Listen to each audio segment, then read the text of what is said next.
VP Gangadharan. പിന്നെ എൻ്റെ മുഖത്തേക്ക് സംശയത്തോടെ താൻ അരുതാത്തെന്നെന്തോ പറഞ്ഞതുപോലെ എന്നെ നോക്കുന്നു. വേഗത്തിൽ കറങ്ങുന്ന ഫാനിന് കീഴിൽ അവർ വിറയ്ക്കുന്നു.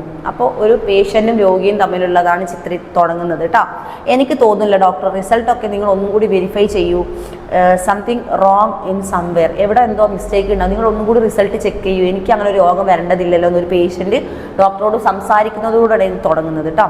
റിപ്പോർട്ടുകളെല്ലാം എൻ്റെ മുമ്പിൽ തന്നെ ഇരിക്കുന്നു. അതൊക്കെ ഞാൻ അവർക്ക് വായിക്കാൻ കൊടുത്തതാണ്. അവർ ഡോക്ടറാണ്, എന്നേക്കാൾ സീനിയറായ ഡോക്ടർ. എന്നിട്ട് അവർ സംശയിക്കുന്നു.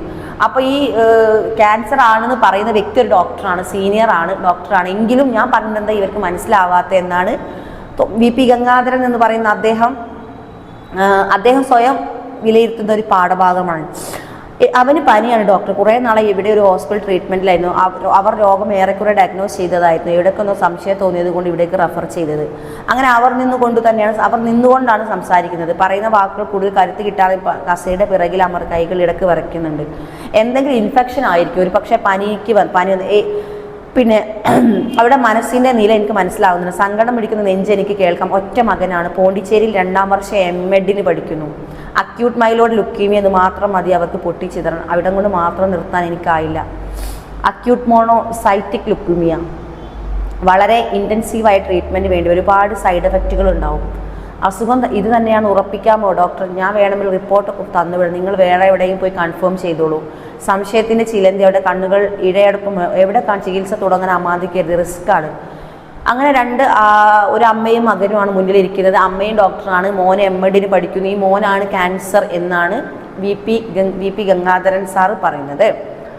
പിന്നെ അദ്ദേഹം നമ്മുടെ കഥാകൃത്ത് എന്ത് ചെയ്തു, തുറന്നു വെച്ച ഫയലിലേക്ക് നോക്കുന്നു. വളരെ വിഷമം പിടിച്ചൊരു കേസാണല്ലോ എന്ന് സ്വയം ചിന്തിക്കുന്നു. രോഗിയുടെ അമ്മയും 2 ഡോക്ടർമാരാണ്, കാര്യങ്ങൾ വേഗത്തിൽ മനസ്സിലാക്കേണ്ടവർ തന്നെയാണ്. എന്തുകൊണ്ടാണ് ഇവർക്ക് വീണ്ടും സംശയം കൺഫേം ചെയ്യാൻ ഇത്ര ബുദ്ധിമുട്ട്?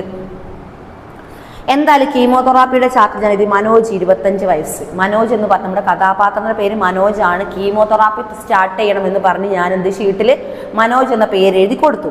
ആ ചെറുപ്പക്കാരൻ കറുത്ത വളയങ്ങൾക്കുള്ളിൽ കണ്ണിൽ എന്നൊക്കെ ഒരു കനൽ അടുക്കി വെച്ച് ഇത്തിരി വെളിച്ചമേൽ കൈപ്പാട MD കഴിഞ്ഞ മനോജ് MD കഴിഞ്ഞ നീ എന്താണ് നിന്റെ MD ചെയ്ത് കഴിഞ്ഞിട്ട് നീ എന്താണ് നിന്റെ ഫ്യൂച്ചർ പ്ലാൻ? അത് MD കഴിഞ്ഞാലല്ലേ തീരുമാനമെടുക്കാൻ പറ്റൂ ഡോക്ടർ.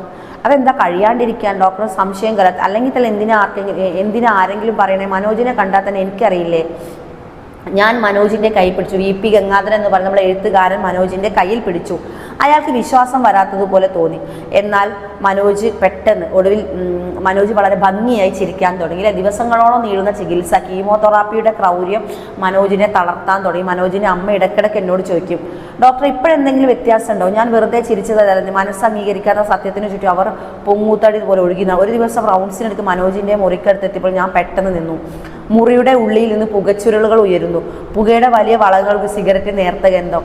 പെട്ടെന്ന് അകത്തേക്ക് ഓടിപ്പോയി. എന്താണ്, നിങ്ങളാരിത് കണ്ടിട്ടില്ല എന്ന് ഡ്യൂട്ടി നഴ്സുമാരോട് VP ഗംഗാധരൻ സാർ പെട്ടെന്ന് ചൂടായി.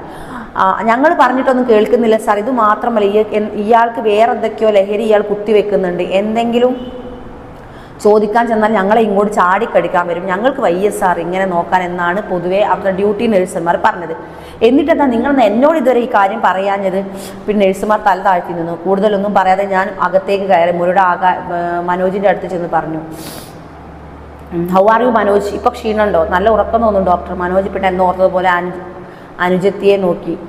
ഞാൻ മനോജ് പരിശോധിക്കുന്ന പെൺകുട്ടി പതുക്കെ വളർന്നു നടക്കുന്നതെന്ന്. അതായത് മനോജിനെ കിടക്കേണ്ട അടുത്ത് ആരുണ്ട്? മനോജിൻ്റെ സിസ്റ്ററിലെ ഒരു പെൺകുട്ടിയുണ്ട്.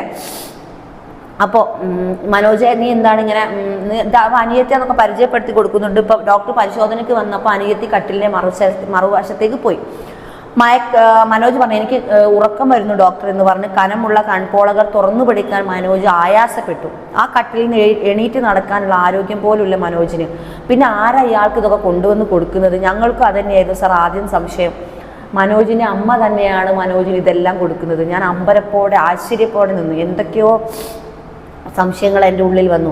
പിന്നീട് മനോജിനെ പരിശോധിച്ച് വന്ന ഡോക്ടർ ഇപ്പോൾ ഫ്രീ ആണോ? അവർ എൻ്റെ കൂടെ വന്നു. കസേരയിൽ നിന്ന് അവർ എന്നെ നോക്കി. ഞാൻ ചോദിക്കണമെന്ന് തോന്നി. ഞാൻ ഇന്നലെ വേറെ ചിലർ ഡിസ്കസ് ചെയ്തായിരുന്നു. അവരൊക്കെ ഈ അസുഖം ഭേദമാവാൻ ചാൻസ് ഇല്ല എന്നാണ്. ബാക്കി പറയാതെ അവരെന്നെ നോക്കി. എങ്കിലും ഉത്തരം അവർക്ക് തോന്നിയില്ല. സംശയത്തിൻ്റെ ഒരു തരിമ്പില്ലാതെ തീർച്ചപ്പെടുത്തിയ രോഗം. ഞാൻ വേറൊരു കാര്യം ചോദിക്കാൻ, മനോജിന് സിഗരറ്റും ഡ്രഗ്സും ഒക്കെ നിങ്ങളാണ് കൊണ്ടു കൊടുത്തത്? നിങ്ങളൊരു ഡോക്ടറല്ലേ, നിങ്ങൾ എന്തിനാണ് നിങ്ങളുടെ മകന് ഒരു പേഷ്യൻ്റായിട്ട് ഇതൊക്കെ കൊണ്ടു കൊടുക്കുന്നത്? അതും വളരെ സീരിയസ് അസുഖമുള്ള ഒരാൾക്ക് അവിടെ മുഖം കടലാസ് പോലെ വിളർന്നു. വാങ്ങിച്ചു കൊടുക്കരുത്, അവൻ സമ്മതിക്കില്ല ഡോക്ടർ. അതൊന്നും കിട്ടിയില്ലെങ്കിൽ ചികിത്സയൊക്കെ വേണ്ടതെന്ന് വെച്ച് അവൻ ഇവിടുന്ന് ഇറങ്ങിപ്പോവും. ഒക്കെ സമ്മതിച്ചു കൊടുക്കണമെന്ന് കൊണ്ടാണ് അവൻ ഇവിടെ അടങ്ങിക്കിടക്കുന്നത്. അവരുടെ വാക്കുകൾ ഞങ്ങളുടെ മോൻ അങ്ങനെയൊക്കെ ആയിപ്പോയി ഡോക്ടർ, കൈവിട്ടു പോയ കാലം ഞങ്ങളുടെ മുന്നിൽ ഏറി നിൽക്കുന്നു. അവൻ സ്വന്തം എന്തോന്നിട്ട് പറഞ്ഞു. മനോജിൻ്റെ അവസ്ഥ എന്താ അറിയില്ല, റിയലി അലാമിങ്. ഇത്തരം അഡിക്ഷനുമായി മുന്നോട്ട് പോയാൽ ട്രീറ്റ്മെൻറ്റ് മുന്നോട്ട് പോകാൻ പറ്റുന്നില്ല. നല്ല ടേങ്ക് കുടിക്കണം, ഇതല്ലാതെ വേറെ വല്ലാത്തൊരു ശീലമാണ്. അങ്ങനെ അവൻ ഐസ്ക്രീം മാത്രമേ കഴിക്കൂ ഡോക്ടർ എന്നാണ് അമ്മ ഡോക്ടറോട്. അപ്പോൾ ഇത് പറയുന്നത് എന്താ? നമ്മുടെ കഥ മിസ് വായിക്കുന്നത് നിങ്ങൾ മനസ്സിലാകുന്നുണ്ടോ? നമ്മുടെ മനോജ് എന്ന് പറയുന്ന നമ്മുടെ കഥാപാത്രം, മനോജിൻ്റെ അമ്മയും മനോജ് MD ചെയ്യാണ്, ഡോക്ടറിൻ്റെ അങ്ങെത്താനായിട്ടുണ്ടല്ലേ, കോഴ്സ് തീരാനായി. പക്ഷേ മനോജ് ഡ്രഗ്സും സിഗരറ്റിനും അഡിക്റ്റാണ്. അതുകൊണ്ട് തന്നെ മനോജിന് എന്ത് വന്നു? ക്യാൻസർ എന്ന അസുഖം വന്നു. എന്നിട്ട് ട്രീറ്റ്മെൻറ്റ് തുടങ്ങി. BP ഗംഗാധരൻ സാറാണ് ട്രീറ്റ്മെൻറ്റ് ചെയ്യുന്നത്. പക്ഷേ ട്രീറ്റ്മെൻറ്റ് നടന്നുകൊണ്ടിരിക്കും ഈ അമ്മ ഈ മനോജിന് എന്ത് കൊണ്ടു കൊടുക്കുന്നു? സിഗരറ്റും ഡ്രഗ്സും കൊണ്ട് കൊടുക്കുന്നു. ഡ്യൂട്ടി നേഴ്സിൽ ആരെങ്കിലും പറഞ്ഞാൽ അമ്മ കേൾക്കുന്നില്ല. കാരണം അപ്പം അമ്മയോട് നമ്മളെ ഡോക്ടർ ചോദിക്കുകയാണ്, നിങ്ങൾ എന്താ നിങ്ങളെ മകനെ ഇങ്ങനെ കൊണ്ടു കൊടുക്കണം, നിങ്ങളൊരു ഡോക്ടറല്ലേ? അപ്പം അമ്മ പറയാണ്, മകൻ ഇവിടുന്ന് ഇറങ്ങിപ്പോവും, അവൻ ഐസ്ക്രീം മാത്രമേ കഴിക്കുള്ളൂ, അവന് പിന്നെ ചികിത്സിക്കാൻ ഇവിടെ കിടക്കൂല ഡോക്ടർ. അമ്മയുടെ നിസ്സഹായാവസ്ഥ ഡോക്ടറോട് പറയുന്നതാണ് ഈ ഒരു കഥയുടെ ഭാഗം. അങ്ങനെ ആ ഒരു പെൺകുട്ടി ഒരു അനിയത്തി ഉണ്ടായിട്ട്, മനോജിന് ഒരു അനിയത്തി ഉണ്ട്. അങ്ങനെ ഞാൻ വീണ്ടും പെൺകുട്ടിയെ നോക്കി, കൊളുത്തി വെച്ച ഒരു വിളക്ക് പോലെ നല്ലൊരു പെൺകുട്ടി. കുട്ടി കുറച്ചു പുറത്തു പോയി നിൽക്കൂ, ഡോക്ടർ എന്താ പറയുന്നത് എനിക്കറിയാം.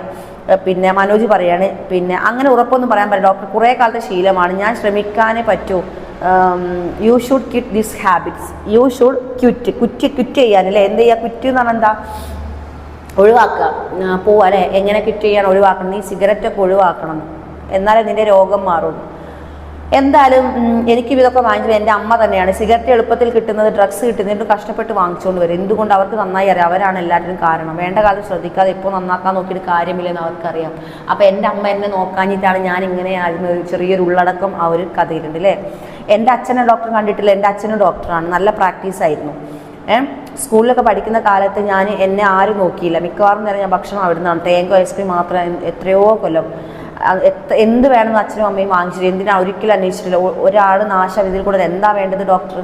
അങ്ങനെ. അപ്പോൾ അച്ഛനും അമ്മയും തന്നെയാണ് എന്നെ ഡ്രഗ്സിൻ്റെ ഒരു ബ്രാൻഡ് മാത്രമേ ഞാനിതിൽ ഉപയോഗിച്ചിട്ടുള്ളൂ. അത് തന്നെ വലിയൊരു കാര്യമല്ലേ, വലിയൊരു നന്മ ബാക്കി വെച്ചത്. എനിക്കിപ്പോൾ ശീലത്തൊക്കെ മനസ്സിൽ എന്ത് കാണും, എന്നെ ഡോക്ടർ അച്ഛനും അമ്മയും ഒന്ന് വിഷമിക്കേണ്ട കാര്യം, എന്നെ ചെറുപ്പത്തിൽ അവർ നോക്കിയില്ലല്ലോ, ഞാൻ എന്ത് ചോദിച്ചാലും അവർ വാങ്ങിത്തരും.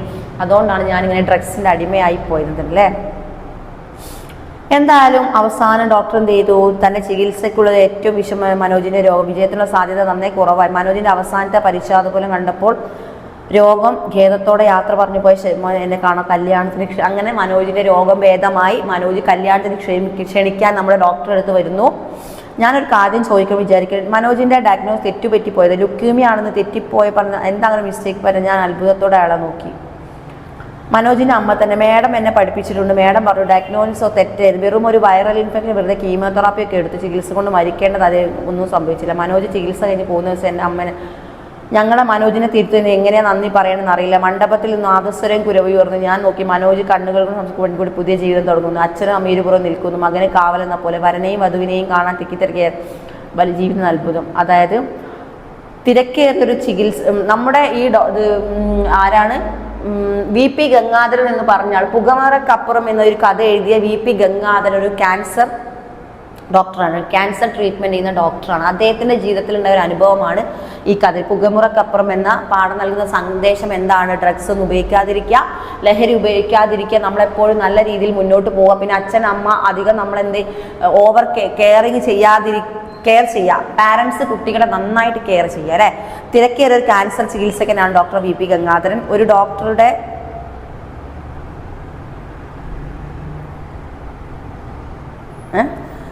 പിന്നെ ഡോക്ടറുടെ ഔദ്യോഗിക അപ്പുറം അദ്ദേഹം രോഗികളോട് എങ്ങേറ്റം മാനുഷിക പരിഗണന നൽകുന്നതാണ് അദ്ദേഹത്തിൻ്റെ.